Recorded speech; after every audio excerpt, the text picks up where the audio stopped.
हैं, अपना ध्यान रखें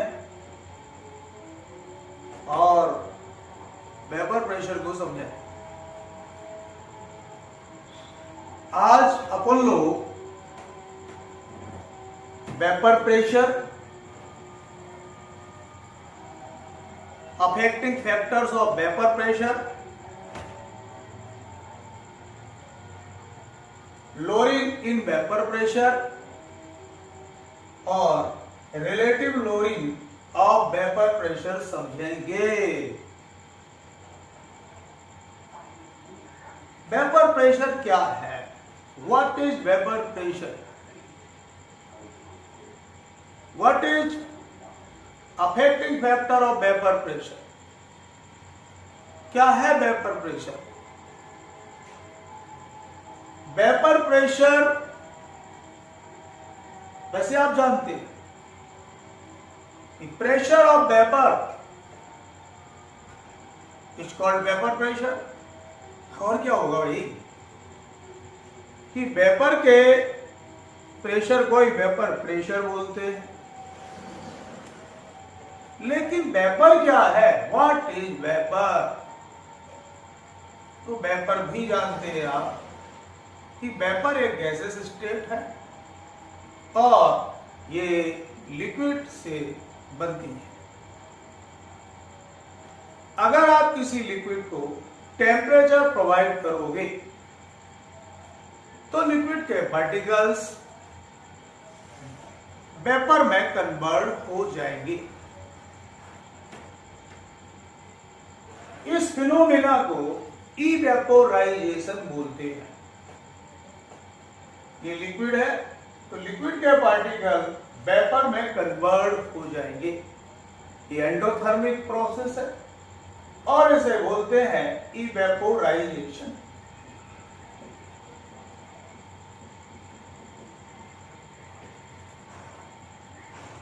vapour particle convert into liquid particles, माने vapour state convert into liquid state, condensation.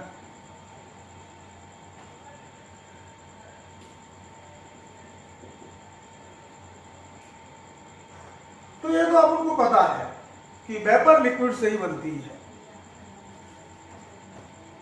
Rate of evaporisation equal to rate of condensation equal to, तो this phenomena known as equilibrium state.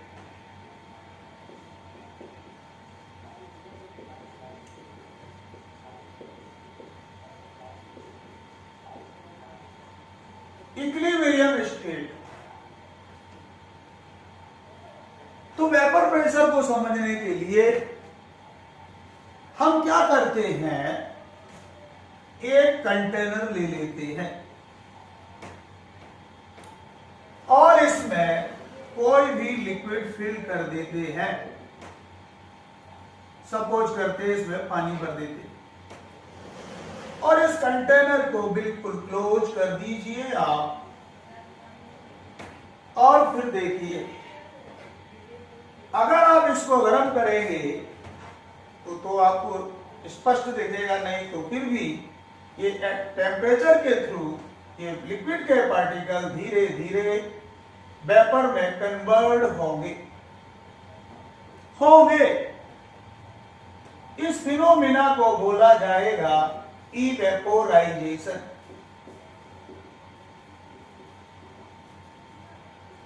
After some times, कुछ देर बाद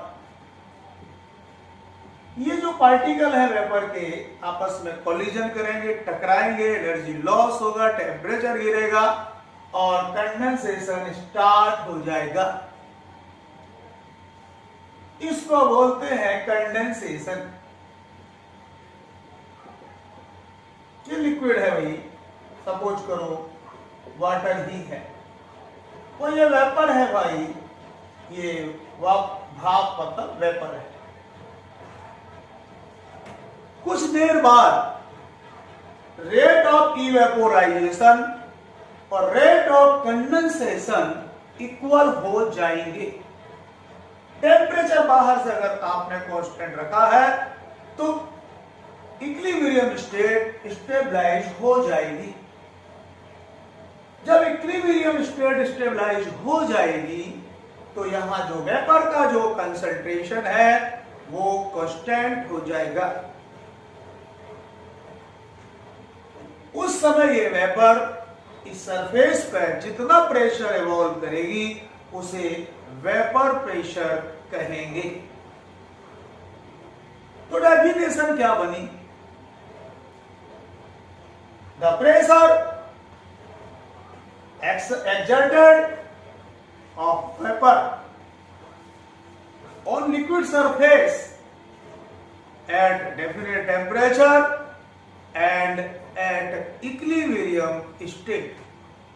फिर बोलते हैं the pressure exerted by vapor on surface of liquid at equilibrium state and definite temperature is called vapor pressure। क्या बोला मैंने? Pressure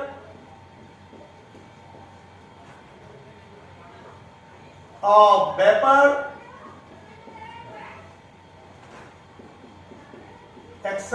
exerted on liquid surface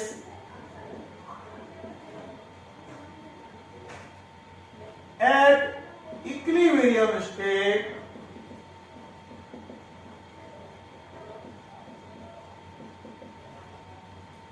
and definite temperature is called vapor pressure।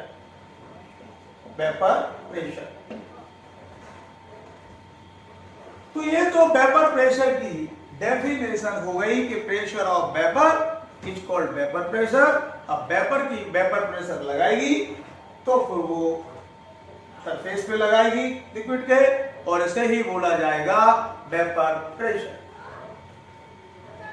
हम एक बात आपको बता देते हैं कि ये जो वेपर बनी हुई है ये सरफेस के जो लिक्विड के पार्टिकल है उनसे बनी हुई है। ये नीचे के पार्टिकल नहीं है, नीचे के पार्टिकल बीच में आएंगे, बीच के उधर आएंगे और सबसे ऊपर वाले जो सरफेस के हैं वो वेपर में कन्वर्ट होंगे। तो वेपर प्रेशर एक एक्सटेंसिव फिनोमेना है, सरफेस पर डिपेंड करती है। सरफेस पर जितने वॉलेटाइल पार्टिकल होंगे उतना ही ज्यादा वेपर प्रेशर होगा भैया। दूसरी बात होती है, चलो डेफिनेशन हो गई, दूसरी बात होती है कि वेपर प्रेशर को डिनोट कैसे करते हैं। तो इसमें आपको कुछ नहीं करना है, वेपर प्रेशर को P से डिनोट कर दो। P it is denoted by P। Unit of vapour pressure, unit तो वही है जो प्रेशर की होती है, लेवल में पड़ी है, ATM है, बार है, पास्कल है, mmHg है, कोई भी यूनिट हो सकती है वेपर प्रेशर की। इसके बाद आपको पता होना चाहिए कि हमारा जो लिक्विड है सबसे जो बहुत पॉपुलर होता है वाटर पानी। वाटर का वेपर प्रेशर कितना है? वाटर का वेपर प्रेशर 1 atm होता है, 760 mmHg। 760 mmHg ये पानी का वेपर प्रेशर है। अब बात होती है कि साहब वेपर प्रेशर तो चलो हमें पता है, डेफिनेशन हो गई, लेकिन एग्जाम में डेफिनेशन से काम थोड़ी चलता है। डेफिनेशन तो कोई भी याद कर सकता है, डेफिनेशन रटी भी जा सकती है, लेकिन रटने से काम नहीं होगा, पहले ही बोलते हैं। तो अफेक्टिंग फैक्टर क्या है वेपर प्रेशर को? वेपर प्रेशर को कौन कौन से ऐसे फैक्टर्स हैं जो इंक्रीज करेंगे या डिक्रीज करेंगे? तो affecting factors of vapour pressure. Affecting factor of vapour pressure को समझने से पहले एक आप लॉजिकल पॉइंट समझो कि अट्रैक्शन फोर्स प्रेशर का हमेशा इनवर्स होता है। अट्रैक्शन फोर्स बहुत हेल्प मिलेगी। तो अट्रैक्शन फोर्स प्रेशर का इनवर्स होता है। तो एक एक से अफेक्टिंग फैक्टर की बात कर लेते हैं। उससे यह फायदा मिलेगा, न्यूमेरिकल में फायदा मिलेगा। न्यूमेरिकल जल्दी हो जाएंगे अगर अपन ने अफेक्टिंग फैक्टर को समझा। ओटीवी हो जाएंगी, फिलअप हो जाएंगी, मैचिंग हो जाएगी और छोटे छोटे क्वेश्चन भी हो जाएंगे। क्योंकि अफेक्टिव फैक्टर से हम उसकी औकात देख लेते हैं कि तुम्हारी औकात कितनी है, कि तुम किसके थ्रू हो, तुम किसके सपोर्ट में बोलते हो, तुम्हारा दुश्मन कौन है, कंट्रोलर कौन है, हमारे नेगेटिव वाला। पहला सबसे सटीक अफेक्टिव फैक्टर है टेम्परेचर। देखो मैं आपको ये बात बताऊं, टेम्परेचर को तो दुनिया जानती है, टेम्परेचर तो चाहिए ही चाहिए उनको। तो पहला अफेक्टिंग फैक्टर है टेम्परेचर। टेम्परेचर, वेपर प्रेशर और टेम्परेचर एक दूसरे के प्रोपोर्शनल होते, ध्यान रखना। Temperature increases, vapour pressure also increases because kinetic energy increases. और काइनेटिक एनर्जी इंक्रीज हुई तो रेट ऑफ इवेपोराइजेशन इंक्रीजेज। मतलब टेम्परेचर आपने इंक्रीज किया तो काइनेटिक एनर्जी भी इंक्रीज हुई और रेट ऑफ इवेपोराइजेशन भी इंक्रीज हुआ। इवेपोराइजेशन भी इंक्रीज हुआ, जिससे वेपर प्रेशर भी क्या हो गया, इंक्रीज हो गया। तो टेम्परेचर बढ़ाने से यहां से आपने गर्म कर दिया, टकराएंगे पार्टिकल, कॉलिजन करेंगे, काइनेटिक करेंगे, और काइनेटिक करेंगे तो फिर एनर्जी इंक्रीज होगी, और एनर्जी इंक्रीज होगी तो इवेपोराइजेशन हो जाएगा, अट्रैक्शन कम हो जाएगा। तो temperature increases, vapour pressure also increases. कभी आपको वेपर बनानी है तो आप टेम्परेचर को गरम करो। देखते होगे सिलेंडर, सॉरी प्रेशर कुकर गरम करते हैं, भाप बनती है, सीटी लगती है। देखते होंगे बॉयलर में भी गर्म किया जाता है, ज्यादा भाप बनती है, ज्यादा वेपर बनती है, और फिर बॉयलर से फैक्ट्रियां चलती हैं, मशीनें चलती हैं। तो वेपर बनाना है तो आपको टेम्परेचर पे ध्यान रखना पड़ेगा। ये ध्यान रखना है, बहुत काम की चीजें हैं, कि आपको छोटे छोटे क्वेश्चन करने में हेल्प देती है। सेकंड फैक्टर हम बताते हैं आपको, nature of liquid. Nature of liquid, देखो हम आपको बताएं, लिक्विड का नेचर उसके अट्रैक्शन पे होता है। लिक्विड का नेचर उसके पार्टिकल या मॉलिक्यूल के बीच में जो अट्रैक्शन फोर्स लगता है उस पर डिपेंड करता है। उसको बोलते हैं इंटरमॉलिक्यूलर अट्रैक्शन फोर्स। अगर लिक्विड के पार्टिकल के बीच में अट्रैक्शन फोर्स इंक्रीज हो रहा, ज्यादा है, हाई है, तो अट्रैक्शन, हमने पहले बोल दिया अट्रैक्शन फोर्स का तो अपोजिट होता है वेपर प्रेशर, तो वेपर बन ही नहीं पाएगी, तो वेपर प्रेशर डिक्रीज हो जाएगा। तो इंटर मॉलिक्यूलर जो अट्रैक्शन फोर्स है, अगर वो इंक्रीज हो रहा है तो मेरे ख्याल से नहीं, 100% सही, वेपर प्रेशर भी इंक्रीज ही होगा।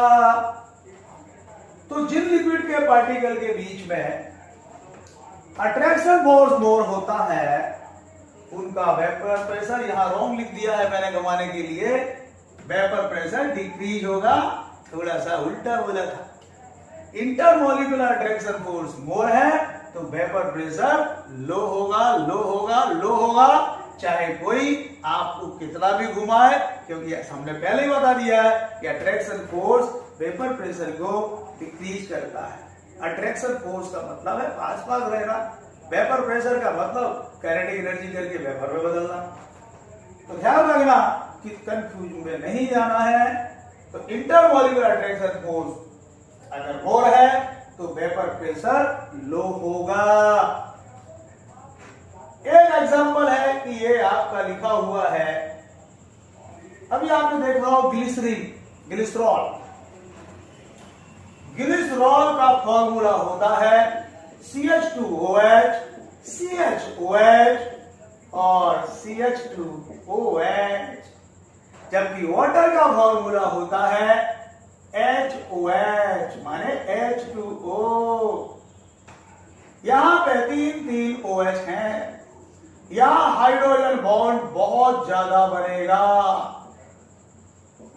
हाइड्रोजन बॉन्ड मोर, और यहां हाइड्रोजन बॉन्ड थोड़े से क्या है, लेस है कंपैरिजन टू ग्लिसरीन। ये ग्लिसरीन है माने ग्लिसरॉल है, तो ग्लिसरॉल में अट्रैक्शन फोर्स मोर है तो वेपर प्रेशर इसका लो होगा, वेपर प्रेशर इसका लो होगा, किसका, ग्लिसरॉल का, और इसका वेपर प्रेशर, तो वाटर का वेपर प्रेशर ग्लिसरीन के वेपर प्रेशर से मोर होता है, क्योंकि वाटर में हाइड्रोजन बॉन्ड लेस होते हैं और ग्लिसरॉल में हाइड्रोजन बॉन्ड वाटर के कंपैरिजन में मोर होती है। तो ये हो गया आपका nature of the liquid. Vapour pressure का factor number 3, nature of solute. ये ही सबसे ज्यादा इंपॉर्टेंट है इस चैप्टर में। नेचर ऑफ सॉल्यूट, सॉल्यूट क्या है भैया, solute is the component of solution which dissolve homogeneously। जो सॉल्यूशन में घुला रहता है, डिजॉल्व रहता है होमोजीनियसली, उसको सॉल्यूट बोलते हैं। तो थर्ड फैक्टर है nature of solute. Solute 2 types के होते हैं, एक तो वॉलेटाइल माने सॉलिड, और दूसरा हो सकता है नॉन वॉलेटाइल मतलब लिक्विड या फिर कोई गैस। तो अगर सॉल्यूट आपका नॉन वॉलेटाइल है, कैसे, पानी में आपने शक्कर मिला दी, नमक मिला दिया, कोई भी सॉलिड कंपाउंड डाल दिया आयोनिक, NaCl, KCl, कोई भी, तो नॉन वॉलेटाइल जो सॉल्यूट है, जो वॉलेटाइल सॉल्यूट है, ये वेपर प्रेशर को डिक्रीज करेगा। क्यों करेगा डिक्रीज, क्यों करेगा डिक्रीज, ये तो याद कर लेंगे, लेकिन समझना भी तो है। देखो, मेरे पास एक कंटेनर है और यहां पे मैंने प्योर वाटर भर दिया और बढ़िया इसको पैक कर दिया और देख लिया ये वेपर बनी हुई है, ये वेपर है और ये आपका प्योर वाटर है। अब मैंने क्या किया, इसी कंटेनर में नॉन वोलेटाइल सॉल्यूट डाल दिया, नमक डाल दिया भैया, शक्कर डाल दी भैया, कोई भी सॉलिड डाल दिया भैया, तो ये सरफेस पे बीच बीच में नॉन वोलेटाइल सॉल्यूट के पार्टिकल आ जाएंगे, क्योंकि सॉल्यूशन बन गया है। नॉन वोलेटाइल के वाटर के होंगे, फिर नॉन वोलेटाइल के होंगे, वाटर के होंगे, नॉन वोलेटाइल सॉल्यूट होंगे इसमें।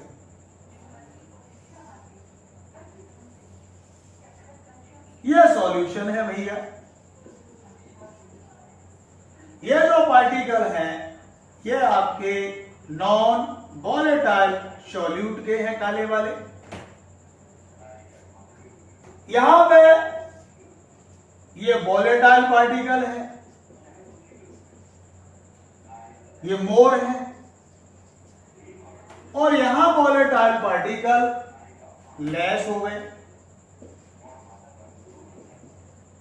ये वोलेटाइल पार्टिकल क्या हो गए?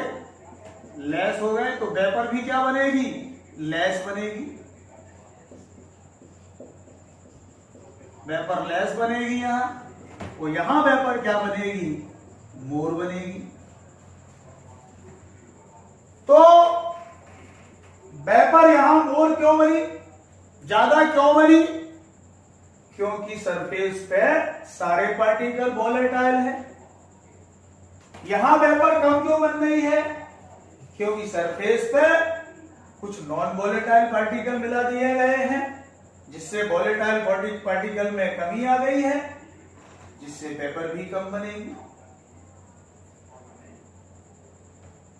तो क्या समझे आप कि when non-volatile solute added in pure solvent, then vapor pressure decreases. क्यों? Because number of volatile particle on surface decreases. क्यों decreases? क्योंकि some space covered of surface of liquid by non-volatile particles, कुछ जगह नॉन वोलेटाइल ने घेर ली, तो volatile particle का number इसकी तुलना में कम हो गया, और जब वोलेटाइल पार्टिकल का नंबर कम होगा तो वेपर भी कम बनेगी, और वेपर कम बनेगी तो वेपर प्रेशर भी कम आएगा। वोलेटाइल क्या होता है भैया? जो वेपर में कन्वर्ट हो जाए वो वोलेटाइल है। तो ध्यान रखना कि कभी आपसे पूछा ये समुद्र का पानी है और इसका वेपर प्रेशर लो है, और प्योर पानी है इसका वेपर प्रेशर मोर ज्यादा है, क्यों? तो यही वाला आंसर है। तो जैसे जैसे आप नॉन वोलेटाइल सॉल्यूट मिक्स करते जाओगे वैसे वैसे वेपर प्रेशर डिक्रीज होता जाएगा। क्यों? क्योंकि some space covered by non-volatile particle, the number of volatile particle on surface decreases, then vapor pressure also decreases. तो इस तरह से अपनी मेमोरी में रख दो कि नॉन वोलेटाइल वेपर प्रेशर को डिक्रीज करता है। फटाफट उल्टा बना दो कि अगर वोलेटाइल होता, अगर हम इस पानी में अल्कोहल मिला देते, दूसरा लिक्विड मिला देते, तो इस सरफेस पे वो भी आना चाहता, दूसरा भी प्रेशर बनता और वेपर प्रेशर इंक्रीज हो जाता। तो वोलेटाइल सॉल्यूट मिलाओगे तो वेपर प्रेशर इंक्रीज होगा, और नॉन वोलेटाइल मिलाओगे तो वेपर प्रेशर डिक्रीज होगा। कभी आपसे पूछ रहा हूं मैं कि वाटर का वेपर प्रेशर 760 mmHg है, इसमें मैं कोई दूसरा वोलेटाइल मिला देता हूं तो बताइए वेपर प्रेशर क्या होगा? तो आप 760 mmHg से मोर पेटिक लगाएंगे, क्योंकि वोलेटाइल मिलाया है। अगर इसमें नॉन वोलेटाइल मिलाएंगे तो 760 माने 760 mmHg से कम आएगा। कितना भी हो सकता है, ये तो डेटा है, लेकिन आपको बस लो कब होता है और मोर कब होता है ये आपको समझना है। इसी को बोलते हैं स्टडी। स्टडी उसको ही बोलते हैं रटने को। स्टडी इसको बोलते हैं कि व्हाई, क्यों इंक्रीज हुआ, वो मैंने आपको बता दिया कि क्यों डिक्रीज हुआ और क्यों इंक्रीज हुआ। अब आता है फैक्टर नंबर 4। फैक्टर नंबर 4 है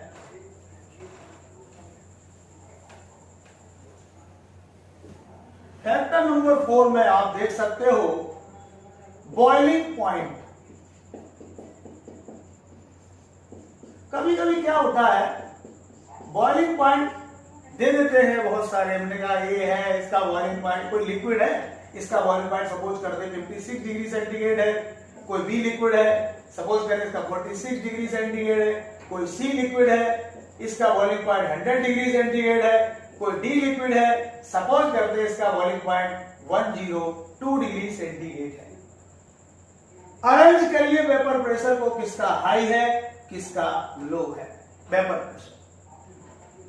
तो देखो हम आपको बताएं, boiling point is the temperature become vapour pressure equal to atmospheric pressure. तो डेफिनेशन से कोई लेना देना नहीं है, आपको बस ध्यान रखना कि जब अट्रैक्शन हाई होता है पार्टिकल के बीच तो बॉइलिंग पॉइंट भी हाई होता है। वो अट्रैक्शन का वेपर प्रेशर तो वो अपोज है। तो फिर वेपर प्रेशर, अगर वेपर प्रेशर बॉइलिंग पॉइंट पे हमेशा इनवर्सली होगा। अगर बॉइलिंग पॉइंट इंक्रीज हो रहा है तो वेपर प्रेशर क्या हो जाएगा, डिक्रीज हो जाएगा। तो सबसे ज्यादा वेपर प्रेशर इसका होगा, उसके बाद वेपर प्रेशर इसका होगा, उसके बाद वेपर प्रेशर इसका होगा और सबसे कम वेपर प्रेशर इसका होगा। तो नंबर हाई इसका है, इसके बाद ये और इसके बाद ये, और सबसे जो लो वेपर प्रेशर है वो डी का होगा। तो ऑर्डर क्या हुआ, बी, ए, सी और लास्ट में डी। तो बॉइलिंग पॉइंट के इनवर्सली प्रोपोर्शनल होता है वेपर प्रेशर। आप ध्यान रखना, क्योंकि बॉइलिंग पॉइंट अट्रैक्शन के प्रोपोर्शनल में होता है। इसके बाद फ्रीजिंग पॉइंट भी हो सकता है। फ्रीजिंग पॉइंट ये 4 था। तो फ्रीजिंग पॉइंट भी आप याद रख लो, आगे आएंगे अच्छे से डिटेल में आएंगे। तो फ्रीजिंग पॉइंट और वेपर प्रेशर एक दूसरे के प्रोपोर्शनल में होते, क्योंकि बॉइलिंग पॉइंट समझ लिया तो फ्रीजिंग पॉइंट तो इनवर्स ही होगा, उल्टा होगा बॉइलिंग का। तो freezing point more, vapour pressure भी मोर है। इसके बाद और फैक्टर हो सकता है 6 नंबर का, एटमॉस्फेरिक प्रेशर। एटमॉस्फेरिक प्रेशर हमारे बाप ऊपर से जो दबा रहे हैं, तो एटमॉस्फेरिक प्रेशर दबाएंगे ऊपर तो पार्टिकल लिक्विड के पास में आएंगे, अट्रैक्शन भी बढ़ेगा, तो कुल मिला के वेपर प्रेशर लो हो जाएगा। तो ध्यान रखना, vapour pressure inversely proportional to the atmospheric pressure. अगर आपको ये बातें पता है कि वेपर प्रेशर किससे इंक्रीज होता है किससे डिक्रीज होता है, तो आप ये समझ लेना कि आप वेपर प्रेशर में मास्टर बनने जा रहे हैं। तो ये है affecting factors of vapour pressure. Revise करो, कैसे ऐसे करो revise. Temperature, temperature vapour pressure को इंक्रीज करता है, नहीं है। वोलेटाइल सॉल्यूट वेपर प्रेशर को इंक्रीज करता है। फ्रीजिंग पॉइंट वेपर प्रेशर को इंक्रीज करता है। तो भाई डिक्रीज कौन करता है? Non volatile solute vapour pressure को डिक्रीज करेगा। एटीएम प्रेशर वेपर प्रेशर को डिक्रीज करेगा। बॉइलिंग पॉइंट वेपर प्रेशर को डिक्रीज करेगा।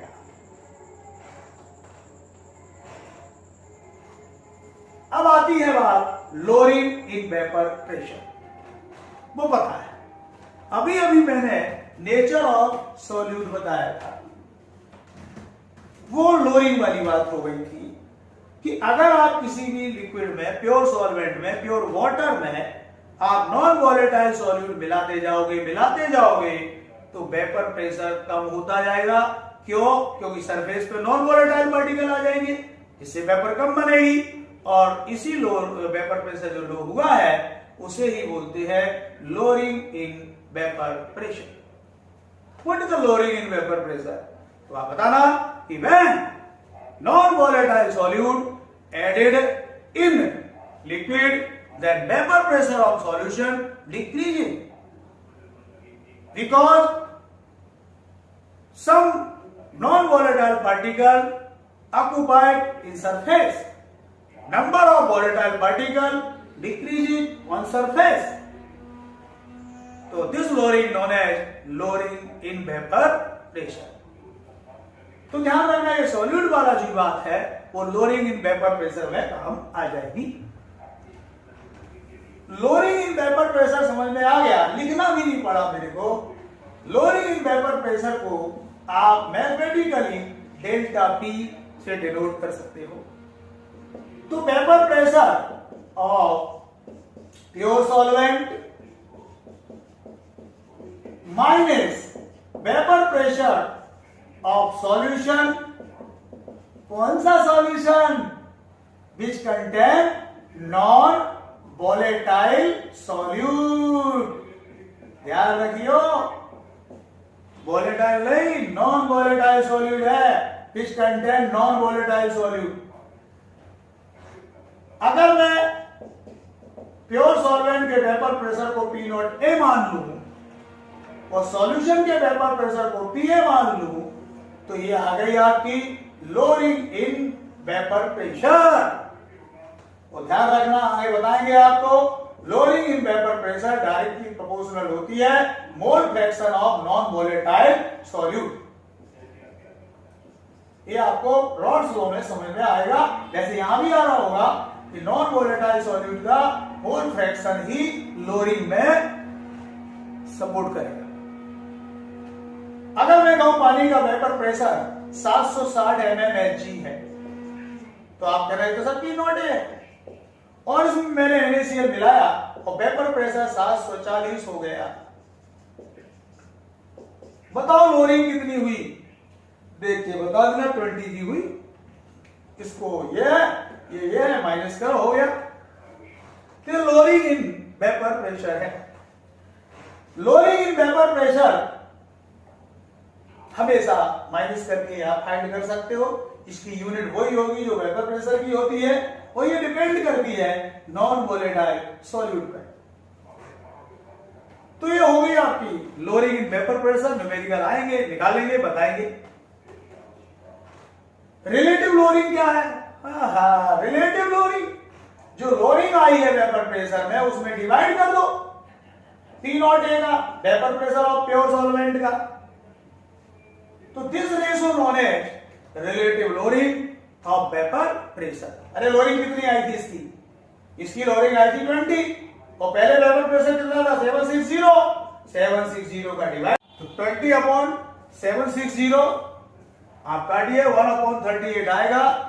ये हो गई आपकी relative lowering of vapour pressure.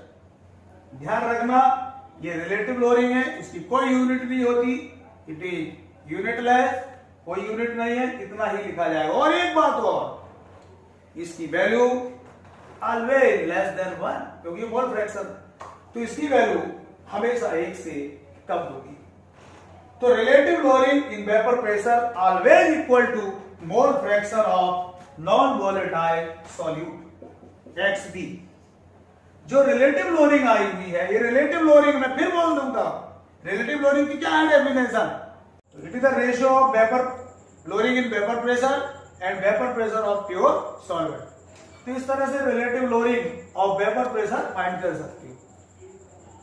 या ये करिए आप, इससे आपकी थ्योरी बहुत अच्छी हो जाएगी। और उसके बाद आपको पढ़ाया जाएगा रॉल्स लॉ। रॉल्स लॉ के बाद उसकी न्यूमेरिकल्स, आइडियल और non ideal solution, positive deviation, negative deviations. इस तरह से आगे की स्टडी जो भी होगी वो इसी पर डिपेंड होगी। ओके, आज इतना ही। Thank you.